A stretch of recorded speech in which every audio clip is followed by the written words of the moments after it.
Menu है sir, यो चाहिँ पानी। ओ बहिनी मलाई एउटा कफी गरिदेऊ न। कुन कफी लिनुहुन्छ होला सर? ब्ल्याक कफी लिनुहुन्छ कि मिल्क कफी लिनुहुन्छ कि मिल्क कफी गरिदेऊ न। कुनमा लिनुहुन्छ सर? हटमा लिनुहुन्छ कि कोल्डमा लिनुहुन्छ कि? हटमै गरिदेऊ न। अनि सुन्नु न सर, मोकाचिनो गरिदिउँ कि मोका म्याडनेस गरिदिउँ कि क्यापुचिनो गरिदिउँ कि कुन गरिदिउँ सर? ए बहिनी जुन राम्रो हुन्छ त्यही गरिदेऊ न। होइन कि सर, राम्रो त सबै हुन्छ तर पनि हजुरको चोइस अनुसार हुन्छ नि त सर। ए बहिनी गिप्ती नगर न, क्यापुचिनो लिएर आइदियो क्या एउटा। आठ गरेर ल्याइदिउँ कि नर्मलवाला ल्याइदिउँ सर? ए बहिनी तिमीलाई जस्तो मनपर्छ त्यस्तै बनाएर ल्याइदियो क्या, दिमाग किन चाट्यौ र? त्यस्तोवालामा गराइदिउँ सर। हार्डवाला लिनुहुन्छ कि टुलिपवाला लिनुहुन्छ कि रोजितोवाला गरेर ल्याइदिउँ सर? ए बहिनी आठवाला ल्याइदियो के? छिटो लिएर आइदिउँ कि ढिलो लिएर आइदिउँ सर? छिटो लिएर आऊ कि बहिनी, किन दिमाग चाट्यौ र? छिटो त लिएर आइदिन्छु कि सर, तर सुन्नु न, हातमा लिएर आइदिउँ कि ट्रेमा लिएर आइदिउँ? कहाँ आएर पछि टाउको दुखाएको बेला छ यो बहिनीले दिमाग चाट्यो।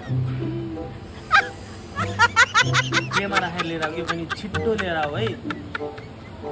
ल ल हुन्छ सर, म भर्खरै गएर लिएर आइदिइहाल्छु है त सर।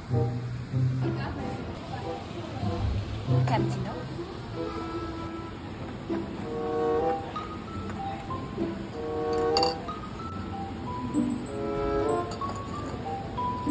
बहिनी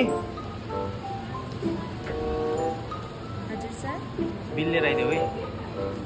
हुन्छ सर।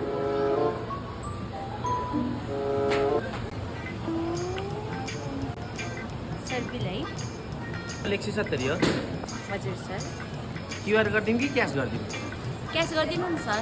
50 के दिउँ या 20 के दिउँ? ए सर, 50-50 के दिनु न। नयाँ दिउँ कि पुरानो दिउँ? नयाँ दिनु के सर, हेत्तेरिका मेरो काम छ कि नयाँ दिनु। उठेर दिउँ कि बसेर दिउँ? बसेर दिनुहोस् न सर, हेत्तेरिका। गोजीबाट निकालेर दिउँ कि पर्सबाट निकालेर दिउँ? गोजीबाटै निकालेर दिनु के? अगाडिको गोजीबाट निकालेर दिउँ कि पछाडिको गोजीबाट निकालिदिउँ? जुन गोजीमा पैसा छ त्यही गोजीबाट निकालेर दिनु न सर। पैसा त पछाडिको गोजीमा छ, लेफ्टवाला गोजीको लेख्छौ कि राइटवाला गोजीको लेख्छौ? राइटवालै गोजीको दिनु के सर, छिटो दिनु न। राइट हातले दिउँ कि लेफ्ट हातले दिउँ? राइट हातले दिनु के सर, धेरै मलाई नगर्नु न, राइट हातले दिनु। त्यसले मिलाएर राखिदिउँ कि यस्तो कता कुचुक पारेर राखिदिउँ? मिलाएरै राखिदिनु के दाइ, मलाई धेरै